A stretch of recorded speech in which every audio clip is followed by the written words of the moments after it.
Peace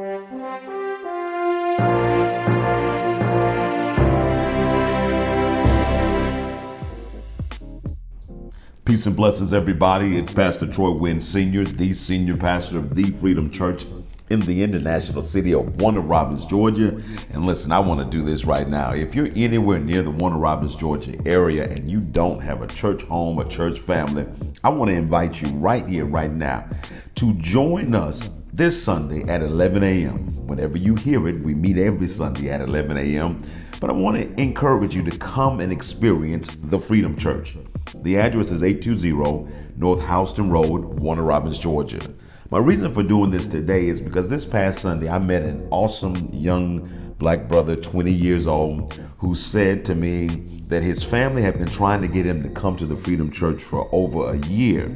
And he brushed it off because he thought that the Freedom Church was just like every other church that he had ever been to. And he had been to some churches and he had pretty much surmised that all churches were alike and, the churches weren't really different one from the other. But this past Sunday, he came to the Freedom Church actually as a result of hearing me speak at a funeral that he attended. He came to the Freedom Church and I had the opportunity and the blessing to chat with him after the service. And he said to me, man, I cannot believe this ministry, this church, and I'm so glad I came today. That my family's been trying to get me to come over a year, and I had no idea that it was this kind of church. And I want to tell you that I know you hear all the time that our church is different and this church is different and come over here and blase, blase. And listen, I know sometimes it's just a marketing campaign, but for us, I'm telling you, Freedom Church is really different. And I don't mean different in a bad way. I mean different in a way that is so refreshing and so encouraging, especially for those who are tired of church as usual, sick of religion, sick of the judgmental atmosphere and judgmental environment that some have experienced in church. You gotta come and experience the Freedom Church at least one time to see what I believe is church the way God intended. So listen, we're there every Sunday at 11 a.m. Encourage you to come. Our dress code is simple. Wear some clothes. That's all we ask. You don't have to put on a suit and a tie. If you're a woman, you don't have to wear a dress. We just ask you to dress, put some clothes on, because it's hard to stay focused if you're naked. But it's the kind of environment, man, where you will find 95% of our people dress casual, that everybody's kosher. People are very friendly. We don't ask you to stand up and, be seen. If you're a first-time guest, we don't put you on Front Street. You're able to come in, experience God in this amazing way without any unnecessary or unwanted attention, and without any pressure to say anything or do anything. You're literally allowed to come and experience what we believe to be church as God intended. So hey, that's my invitation for you. Let's dive into today's word. Super excited about it because actually I'm revisiting a passage that I talked about yesterday, Isaiah 46:10. But today I want to focus on the latter portion of that verse because, man, this verse is so packed with power. You remember what it says? It says, only I can tell you the future before it even happens. Everything I plan will come to pass, for I do whatever I wish. I want to focus on the latter part that simply says, everything I plan will come to pass, for I do whatever I wish. Today's thought is simple. Step by step. That's right, step by step. Now, in Isaiah 46:10, we have God speaking to us, giving us insight about who He is. And that insight is so that we can trust Him and never doubt that whatever He has said He will do, He will do. I need to ask you a question though. Do you believe in the promises of God? Because none of this is going to be relevant until you believe in the promises of God. Now, before you even answer yes or no or maybe so, let me share something with you about believing in the promises of God. I found out that the only way to really believe in God's promises is to trust God's reputation, aka trust God's character. I've also discovered that the only way to believe in God's promises is that I've got to trust God's resume, the historical facts of what He's done already in this world, maybe already even in your life. And then the only other way to really believe God's promises is to trust God's unchanging nature. You know, we have grown accustomed to people not keeping their word.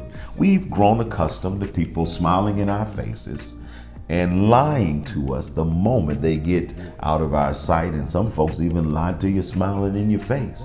And we've just kind of gotten used to this culture where there is a lack of character and a lack of integrity. And sometimes unintentionally, we superimpose this experience on God and on God's word. I want to tell you something. Don't do that to God, because God is not like man.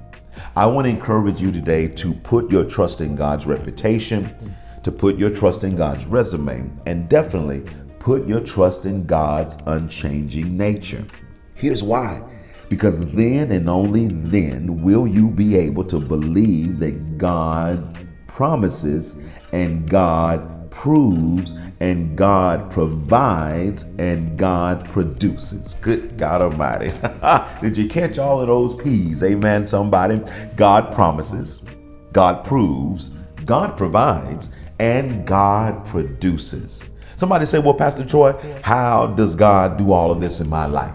And I just want to tell you in the most polite way I know how, that ain't none of your business. See, part of the problem with us is we all up in God's business. And when we can't figure out how God's going to do what he said he's going to do, we lose faith, we lose hope, and we stop trusting in God. Your business is to step where God steers. Okay, I need somebody to catch that with two hands. Step where God steers. I like that. Step where God steers, even when you can't see what God sees. Step where God steers, even when you are tired. Step where God steers, even while you're reaping the consequences of past poor decisions. You better step where God steers, and I promise you, eventually, you'll be out of darkness and you'll be standing in the light. If you'll step where God steers, I can promise you that eventually you'll be out of debt and you'll be into breaking even. And then eventually you'll be into balanced finances. And then you'll be into abundance, just like God promised. Listen, I want to encourage you today. Don't let where you've ended up be where you spend the rest of your earthly existence. Oh my God, that's good. Let me say it one time for the fun time. Don't let where you've ended up be where you spend the rest of your earthly existence. Why don't you let God get you out? Come on, let God get you up.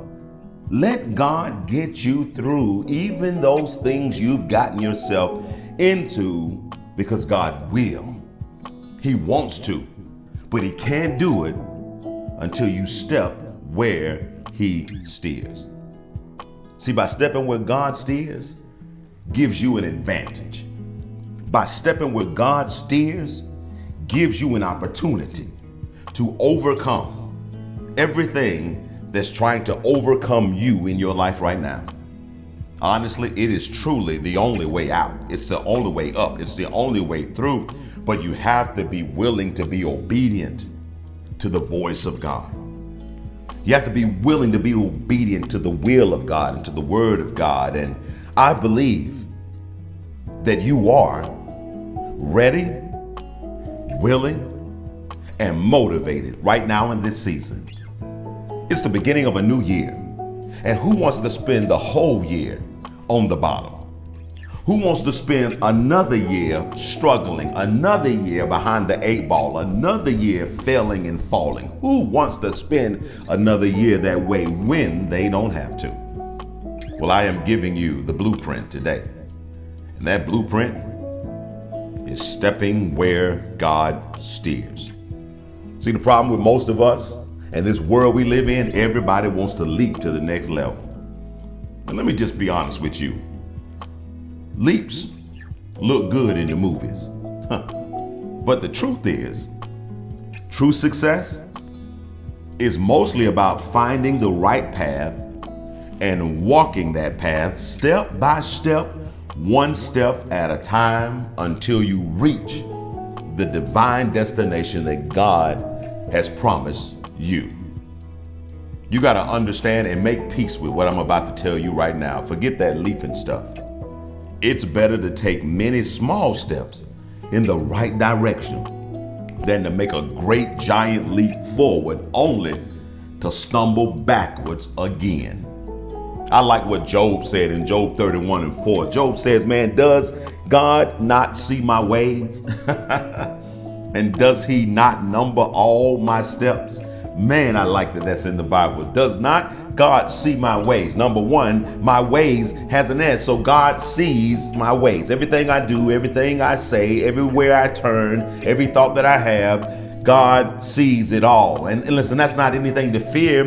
That's something to celebrate, because it says that God has his eye on you, that God loves you, God's concerned about you, and God's watching you, not to be some type of eye in the sky, not to be some type of master where you are a slave, but he's watching you like a father would watch their child.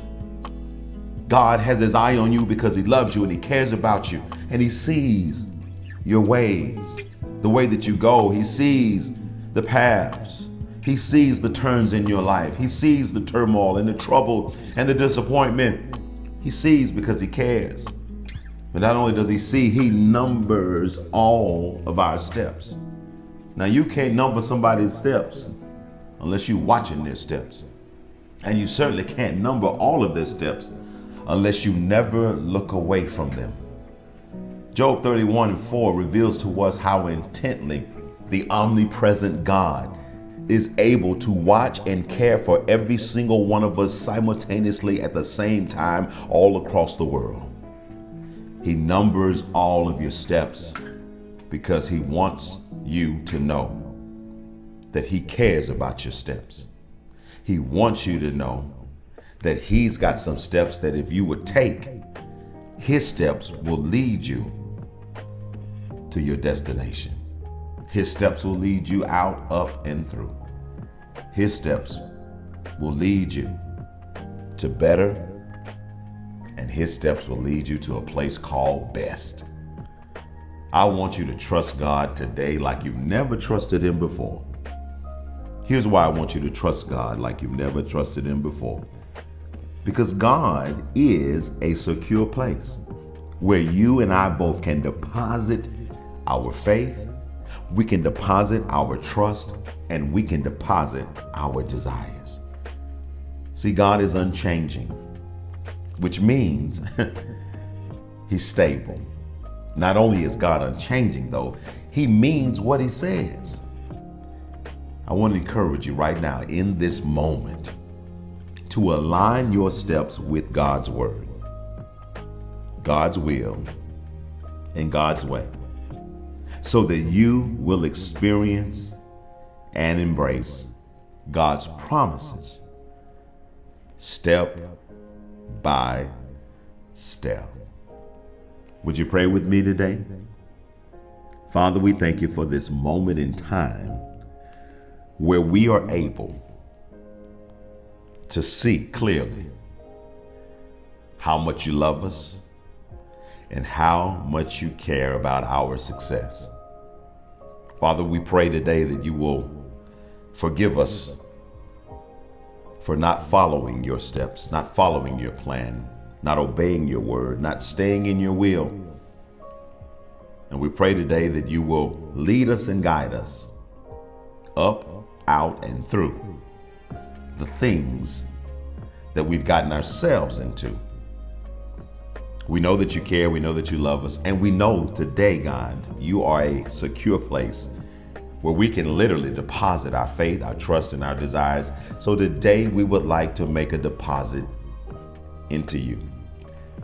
Be our vault, and let us place in you all of our dreams, all of our cares, all of our wants, all of our desires. And in exchange, Father, we receive from you your steps, your plans, your blueprint to help us get from here to there, step by step. In the name of his son, Yeshua, Christ Jesus, we pray. Amen, amen, and amen. My. I pray that this word has spoken to your spirit. I pray that it has really sparked something in your soul today. Listen, don't be selfish. Don't be stingy. Share this devotion with everybody that you can, because I promise you, somebody else needs to hear this word. And if you feel compelled, if you've been inspired, if this blesses you, then consider supporting the Freedom Church and all the many things that it does for a community, for a city, and for the world, in empowering and encouraging youth as well as young adults, as well as older men and women to really stay focused, to really stay true, and to really stay on track in these crazy times that we're living in. Because God is our light, we know that he will lead us through the darkness. Have a blessed day, everybody. Keep your head up and don't let anything or anyone steal your joy or disturb your peace, because your joy and your peace is priceless. Have a blessed day, guys.